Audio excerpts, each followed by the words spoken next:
It's an amazing thing to feel the universe see you. You know, those moments where you, like that, where you feel seen.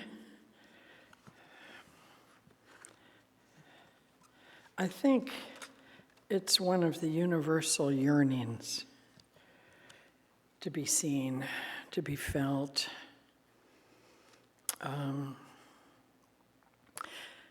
And maybe when we learn to open to how the universe is always singing our song as it finds us, then we can start seeing it and feeling it. And, you know, I've listened to Martin playing for years, and I've always really loved your virtuoso and, you know, just the dynamics of your playing. And usually I've been drawn to the real melodic pieces. But today what I felt was a symphony in 4 parts. I mean, it felt like 4 separate movements, and it felt like my movements. It felt like my song. I found myself in it, in every bit of it.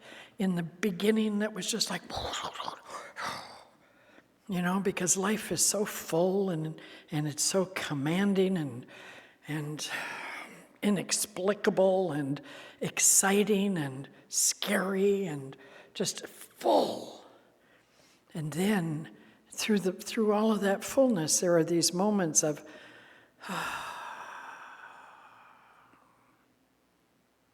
and that second movement only lasted a moment or two. You know, did you notice that? The first one was really big. The second one was just enough to feel it before it marched forward in very syncopated, kind of Asian-style direction, which is really, you know, just one way of putting this into action. It's like we've got to take it out there. We've got to walk it. We've got to be it. And then the last movement, just like instantly went back to this merger of the first 2, only they were more balanced. And I don't know if you were just making that up or if I was just channeling that, or I have no idea, but it was really great. And thank you very much, because I felt seen, I felt heard, I felt felt. And I think that's what we all yearn for in life, to matter. Don't you think? We all have this desire, this yearning to be seen and heard and felt and valued and used well. And so I've been on that path in all of those 4 parts, but the first 3 mostly. But my life now, I'm entering the 5th 17-year cycle of clear purpose. And each had a very different but necessary state and process for who I am today. And so it's literally 17 years, 4 times, 4 different things. I didn't ever really understand that till recently, and now I'm entering the next one. And yes, that's right, thank you. And it really relies on this kind of awareness that catches yourself when you say something foolish, like I almost just said. You know? And you know, have you ever had those moments when you say something foolish and you wish you could take it back? And then you think, well, maybe they didn't hear. Or maybe they'll forget. I'll forget. That'll help. But it doesn't. You know, we have to learn to take it back. We have to learn to see ourselves. We have to learn to go through all of that courageous hero's journey stuff to get to this place where you start integrating the passion and the power of that possibility and the clarity and the presence of just living your life on purpose. It's really different. So I'm grateful to be in this particular 17 year, grateful for everything that's ever happened that brought me here today. And I wasn't always grateful. I've learned so much in this teaching. I'm sure you have too, otherwise you'd be out playing golf or doing dishes or something. But we're here because it's a place where we can remember who we are. It's a place to restore our faith. It's a place to fill up our awareness with what the true purpose of life is.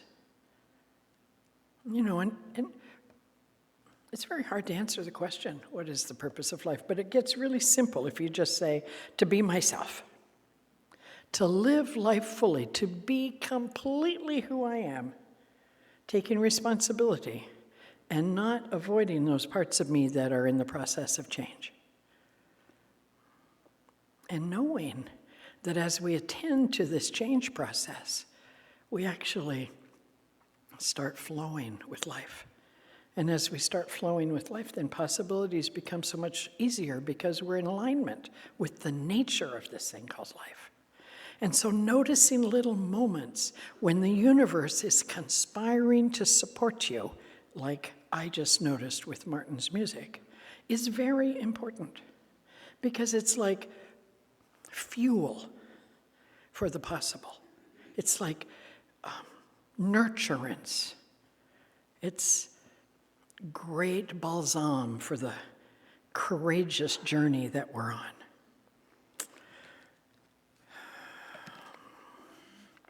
And I bought my ticket last night to go back to Ukraine, and I've been avoiding that for a couple of years.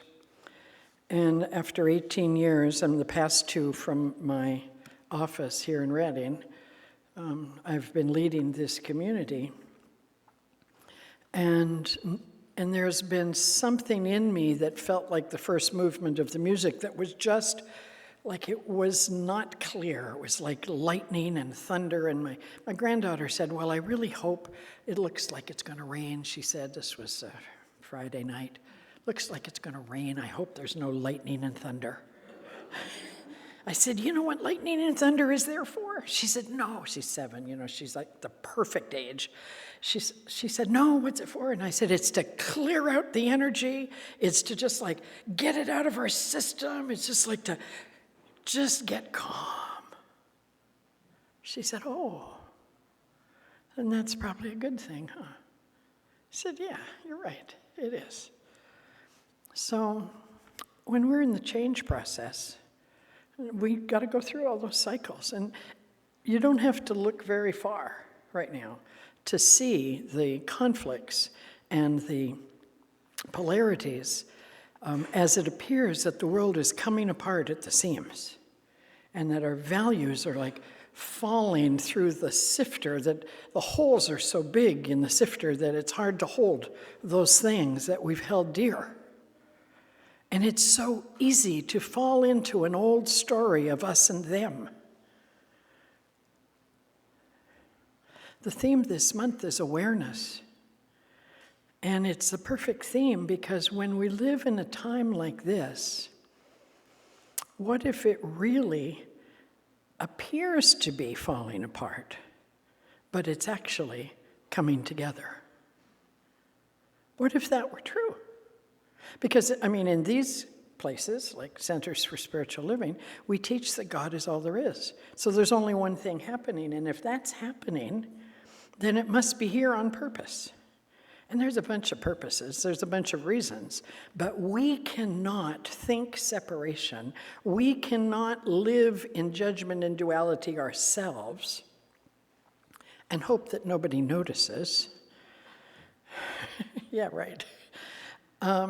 And then not expect it to materialize somewhere. It has to take form, it's energy. And if we take this precious, precious thing called life that is so full and rich and powerful. And if we twist it so that we use it to feel better about ourselves or to be right or to make somebody wrong, and if we don't see ourselves doing that, we are betraying ourselves and we're betraying this possibility that we live in today. We live in the most incredible possibility I've ever studied about or lived through.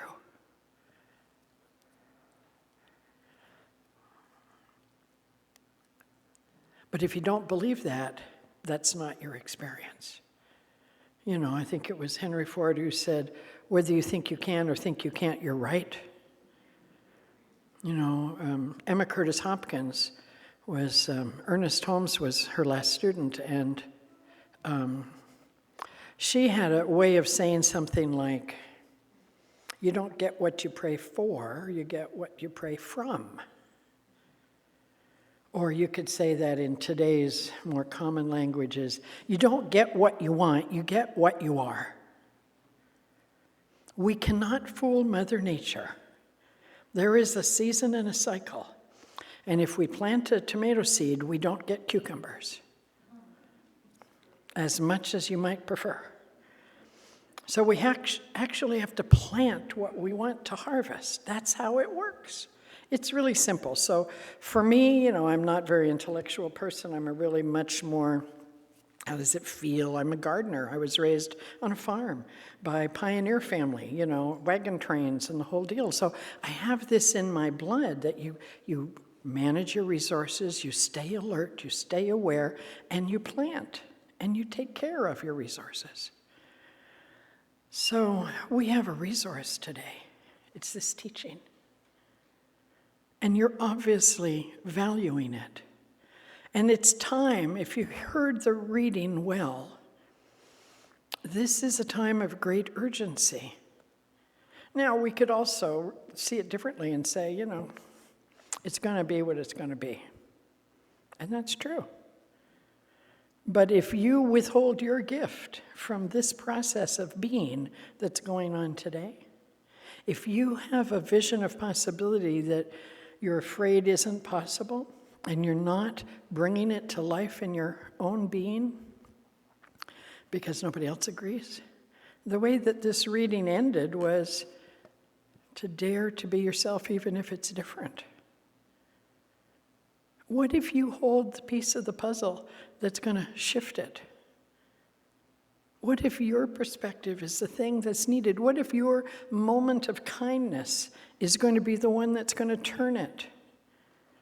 We have to wake up and become aware not only of what appears to be falling apart, but really what it feels like when it comes together. When we give up our attachment that it should look like this, and we open and accept the way it is, and work with that at the highest level to let that be where we love, rather than try to change that to be like what we thought should be, which is the sure path to suffering. And we all fall there. I mean, I'm speaking from experience. I've tried all those routes. So Reverend Sue gave me this book when she asked me to speak today, and I mean, she and Mary together, but she said, this is the book I'd like you to read. And if there's any left in the bookstore after the first service, it'll be a miracle, but if there are, you go get one.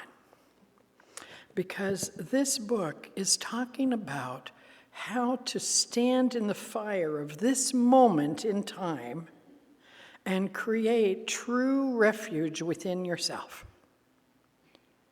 Now, refuge can sometimes be physical places, and other times refuge can be a state of mind. This is a refuge. The classes are a refuge. The books are a refuge. And we must learn to bring it to life in our relationships, in our encounters with people at the grocery store, and the neighbors whose dog never stops barking, and our own habits that keep betraying our intentions.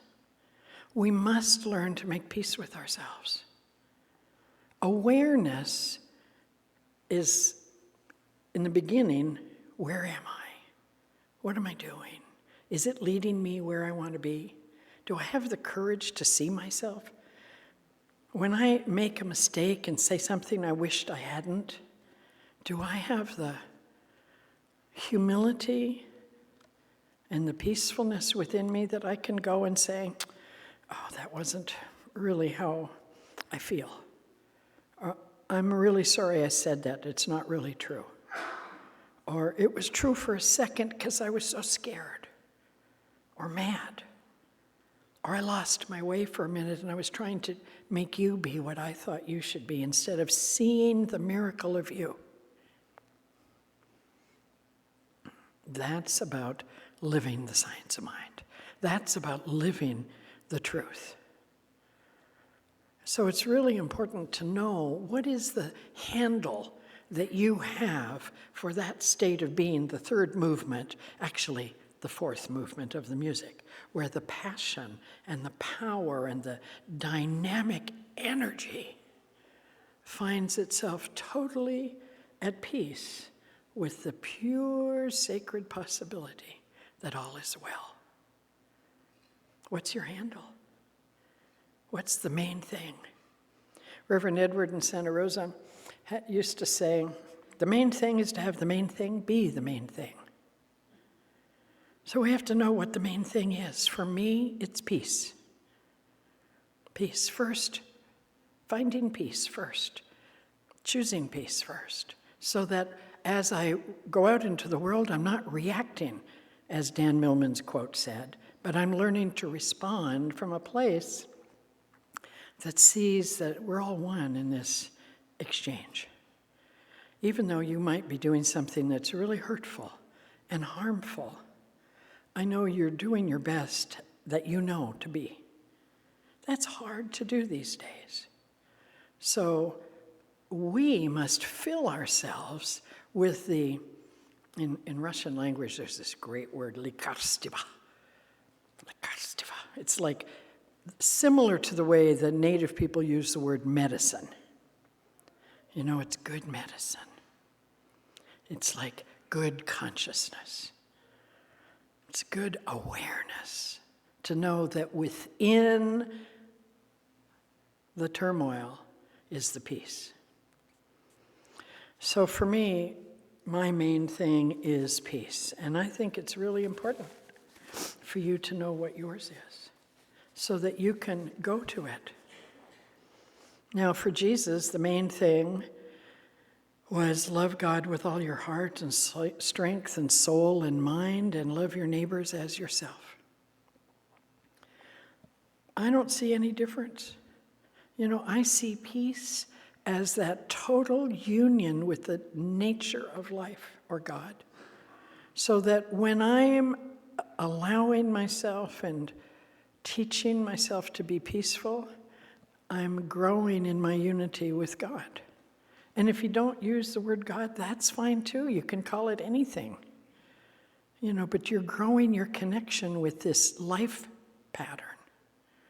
And that's what we're on earth to do, to duplicate the pattern of life to the best of our ability. And each of us has a gift. I was doing something recently that was kind of foreign to me, and I was taking a friend up to the day program up there at Mercy Oaks, and I don't really remember what it's called, but I saw Craig there, and I felt so good because there was somebody I knew. And I've only known Craig from being here and listening to his voice and on the radio. But I saw him interacting with all these people there in the day program. And I saw what a beautiful thing it is to give your piece of peace in that way. And we each have a piece of peace that we're born to give. And what if this apparent us and them is really just to drive us to the point where we say, enough. There's more than this. We are all born from the same life, for it. We're born from it, for it. How can I be it today? So when Jesus says that the main thing is to have God be the main thing and to love God with all your heart and soul and strength and mind, Science of Mind says love points the way and the law makes it possible. Love, God, peace, beauty, that inspires us to know what is possible. And the way to do that is to have your beliefs align with that possibility.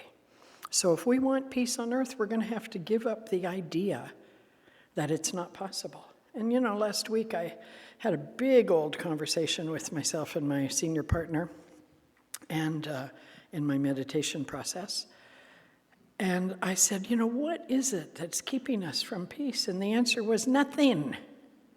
Nothing is keeping us from peace, really, except that you don't believe in it. And when my son, 39 years ago, asked me if he was going to live long enough to go to college, because was the nuclear war going to happen before or after college, my heart stopped, and I realized that if I'm not part of the solution, I'm part of the problem. We cannot sit today in the comfort of our daily life and not be actively transforming ourselves to be part of the solution. In whatever way that works for you, we must stand for the reality that we want to believe in, or that we bemoan isn't possible, which in fact is totally possible if we only believed it. And then what keeps us from believing it? Well, nobody else believes it. Well, phooey. Let's just stop that. Do you want to believe it? Well, then dare to be different. Look, it doesn't look so bad, does it? I mean, you can be different. It's fine. So this book is so powerful that I recommend everyone reading it, to read it. And as you know, what is the handle, the main thing for you? I invite you to give yourself to that, whatever that means. I brought this picture. I don't know if you can see it. There's a famous artist who lives in Santa Rosa and has kind of, I don't want to say lost her way, but she's not connected to this art so passionately right now. But she has taken world flags and made heart paintings about 6-7 feet square with them. And this is the heart of Ukraine. And it's so beautiful. And I want you to answer the question, is the universe friendly or unfriendly? What do you believe? Friendly.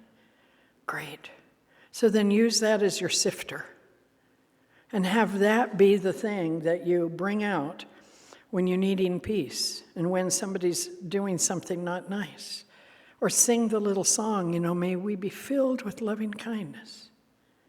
Or say peace first. Or all glory be to God. Whatever is your handle. We need to bring it out and use it, whether we're on the couch. I've disconnected my TV, actually, because I found that I had a hard time staying away from some of the things that would upset me. And now I'm working on those things, but differently. So I haven't left being in the world. I'm just choosing to interact with it differently. I want us to all know that when stuff happens, it's happening for good, even when it's hard.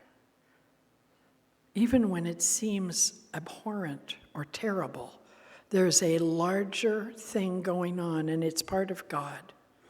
And if we, up until now, have only got the consciousness that we don't change until something terrible happens, and then after the fire comes, we all start talking to our neighbors who used to live together up there, but now they're down here.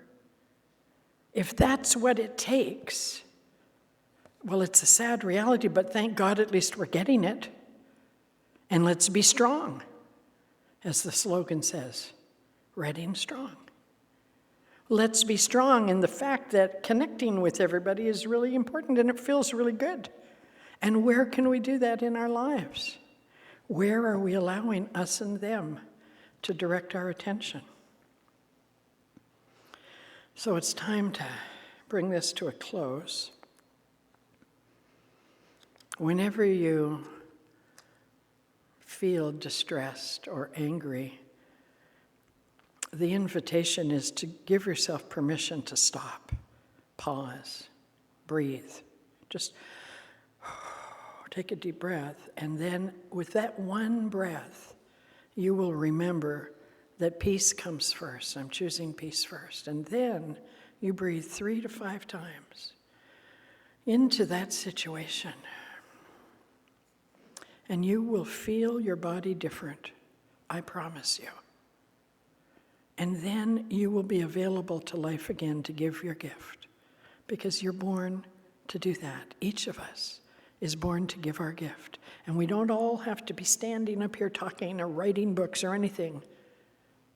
We can just become kinder, more loving, like Christy is as a grandma and a mom. You know, it's like Mary is as a leader. We can just choose to be our highest self and do it. And that way we'll know it.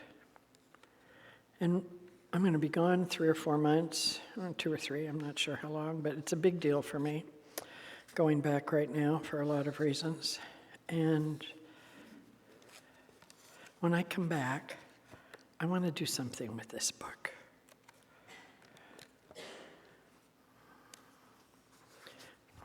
I know that anything is possible in your life. I know it is. I know you can take any moment that has come to you and use it for good. I know you can. That's possible. And I believe that everything is conspiring for us to do just that. I believe the universe, not only is it friendly, it is unconditionally loving, and it is constantly giving itself to us. And we have to have the gate open to receive it. We have to be willing to be more in order to be more.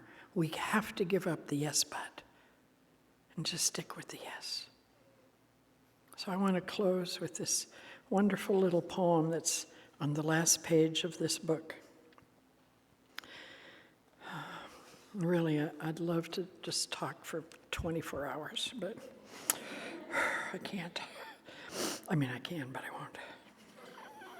Isn't that a good thing? This is by Diane Ackerman. Oh, by the way, I'll be at the table at the back in a little bit. So prepare yourself to have this poem find your sweet spot. The spot that really has been waiting to be tickled into action. It's a powerful poem. In the name of daybreak and the eyelids of morning and the wayfaring moon and the night when it departs, I swear I will not dishonor my soul with hatred, but I will offer myself humbly as a guardian of nature, as a healer of misery, as a messenger of wonder, as an architect of peace. In the name of the sun and its mirrors and the uttermost light and the crowning seasons of fireflies and apples, I will honor all life, whatever and in whatever form it may dwell, on earth, my home, and in the mansion of the stars. Diane Ackerman, School Prayer. This is our prayer. This is our work. So let us just anchor this in a moment. So I invite you to take this moment, because the universe is giving it to us, and ask, what is mine to be and do now?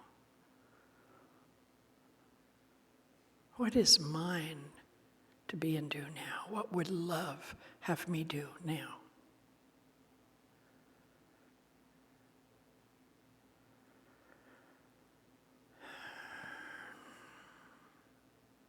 And I celebrate the awareness that comes through each of us. And whatever has sparked your joy in this time together this morning, I give my thanks. I give my thanks for this amazing community that has been here for nigh unto 50 years, and that is so beautiful and so consistent and so determined to continue to serve the highest good of God. We are so blessed. We are so blessed to have a place to come to remember, to restore, to fill up, to renew. It's a great thing. And I choose to not waste a minute of my life betraying myself. And if I forget, I know that I am fully supported to remember by all the life that's around me. And so I know this for me, I know it for each of us, for every practitioner, every staff person, every leader, every board member, every volunteer, every bit of this service. I know we've all been fueled and fired up with the same thing, life in its fullness.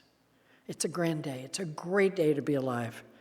I give thanks for this and for all that is in our hearts, knowing that we are one.